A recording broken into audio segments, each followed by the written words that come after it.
បានសួស្តីអ្នកទាំងអស់គ្នារួមទាំងសួស្តីដល់ admin គ្រប់ផងដែរដោយសារតែមុននេះបន្តិចគឺខ្ញុំជាប់រវល់ការងារដូច្នេះគឺខ្ញុំមិនទាន់បានអាប់ឡូតវីដេអូចូលហើយពេលនេះគឺខ្ញុំបានអាប់ឡូតចូលហើយគឺបង្ហាញប្រាប់ពីរបៀបផ្លាស់ប្ដូរឈ្មោះ Facebook មិនចាំបាច់រងចាំ60ថ្ងៃហើយដើម្បីធ្វើវាគឺខ្ញុំបង្ហាញក្នុងទូរស័ព្ទដៃដើម្បីងាយស្រួលឲ្យអ្នកនរគ្នាធ្វើតាមមិនថា Samsung ឬក៏ computer ទេគឺធ្វើបានល្អដូចគ្នាដូច្នេះដើម្បីធ្វើវាគឺខ្ញុំនឹងចូលទៅ Facebook ហើយបន្តមកទៀតគឺយើងចុចទៅលើ menu បាទពេលដល់មកដល់ menu គឺយើងបងប្អូនចុចទាញមកក្រោមដើម្បីស្វែងរក account setting របស់ខ្ញុំគឺមិនមែននៅក្រោមទេដូច្នេះហើយវាមកនៅលើនេះវិញនេះដូច្នេះគឺខ្ញុំត្រូវតែចុចចំកន្លែងហ្នឹងដើម្បីរក account setting គឺ account setting ខ្ញុំគឺនៅកន្លែងហ្នឹងហើយបើបងប្អូនមិនមានកន្លែងហ្នឹងទេគឺបងប្អូនអាចទាញចុះក្រោមដើម្បីស្វែងរក account setting ហ្នឹងឥឡូវខ្ញុំឃើញហើយខ្ញុំនឹងចុចចូល account setting ហ្នឹងហើយវាមកដល់កន្លែងនេះហើយខ្ញុំសូមបញ្ជាក់ផងដែរខ្ញុំនឹងបញ្ជាក់ឈ្មោះរបស់ខ្ញុំតើបានផ្លាស់ប្ដូររួចម្ដងហើយនៅដូច្នេះខ្ញុំនឹងចូលទៅកន្លោនទី1ដែលវាដាក់ថា General ហើយបន្ទាប់មកទៀតគឺខ្ញុំคลิกលើ Name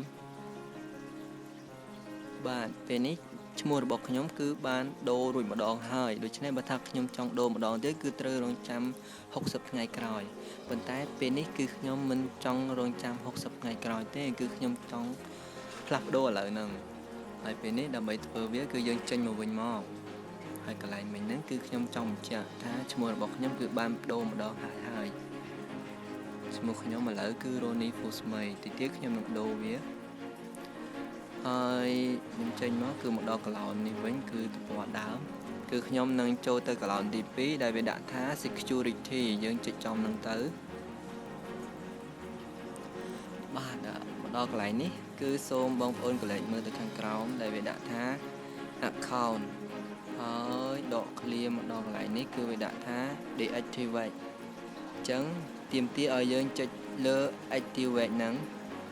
គឺអក្សរ D E A C T I V A T E យើងចុចចំនឹងទៅនេះកន្លែងនេះ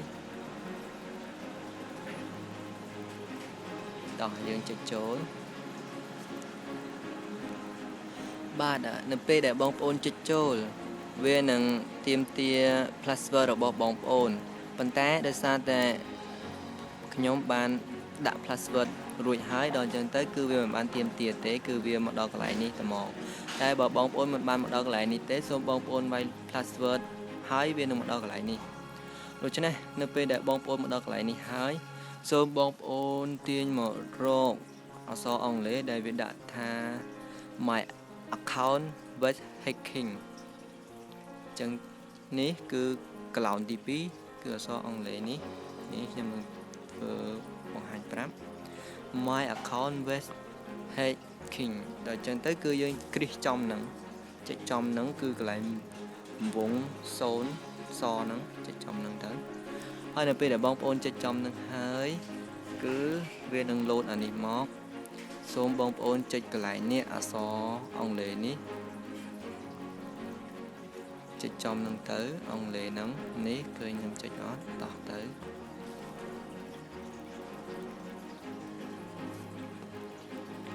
បាទនៅពេលដែលបងប្អូនចុចវាហើយវានឹងដល់កន្លែងនេះសូមបងប្អូន continue ហើយនៅពេលដែលបងប្អូន continue ហើយវានឹងលក់អានេះមកដូច្នេះគឺយើងក៏ចុចថា OK ទៅបានហើយ OK វានឹងឲ្យយើងវាយ password ដូច្នេះគឺខ្ញុំត្រូវទៅវាយបងប្អូនក៏ដូចគ្នាដែរហើយខ្ញុំនឹងដាក់ password ខ្ញុំចូលធ្វើយ៉ាងម៉េចបើវាយទៅវាឃើញ password តែមិនអីទេមុននឹងក្រោយខ្ញុំនឹងដូរទៅដែរទេ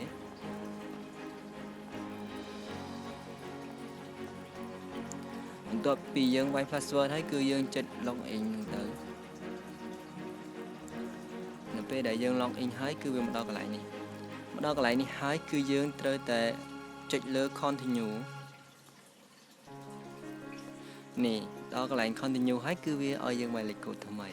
ដូច្នេះបើសិនជាបងប្អូនមិនបានវាយកន្លែងនោះទេ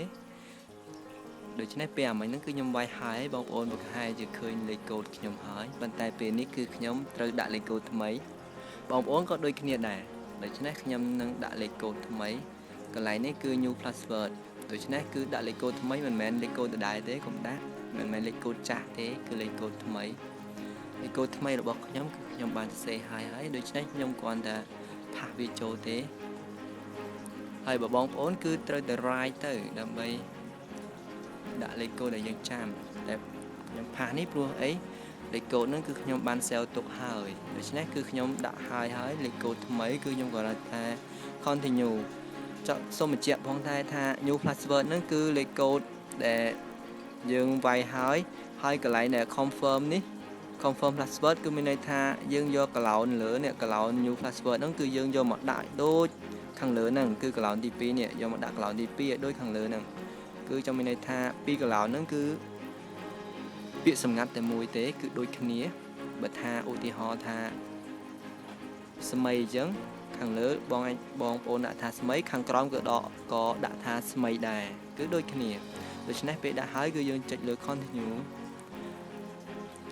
វីដេអូនេះគឺខ្ញុំគ្រាន់តែបញ្ជាក់បន្តិចហើយដើម្បីងាយស្រួលឲ្យបងប្អូនរៀនយល់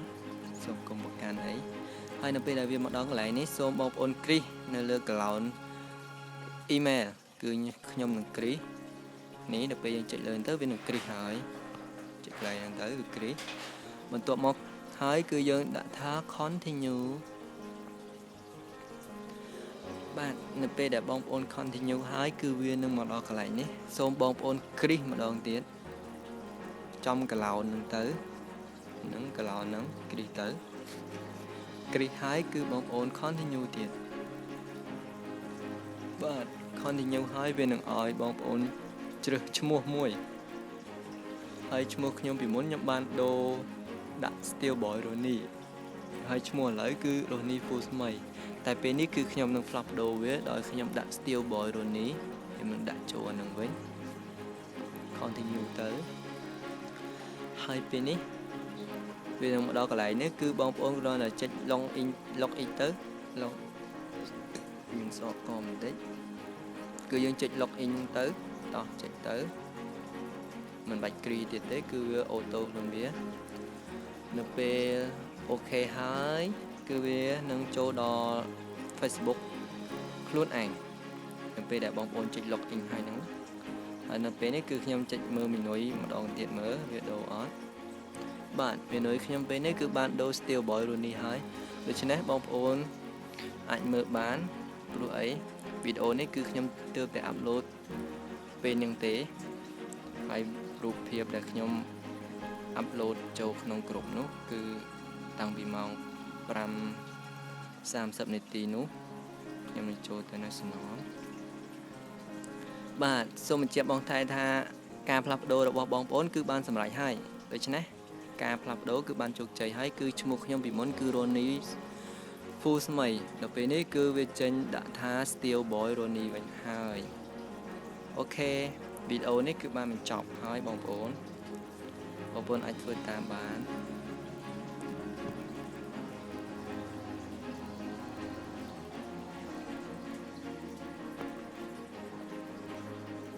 បាទពេលនេះបងប្អូនសូមជម្រាបលាទាំងអស់គ្នាដោយសារខ្ញុំមានការរវល់ដែរវីដេអូនេះសូមចប់ត្រឹមហ្នឹងសូមអរគុណច្រើនសម្រាប់ការតាមដានទស្សនាបាយបាយ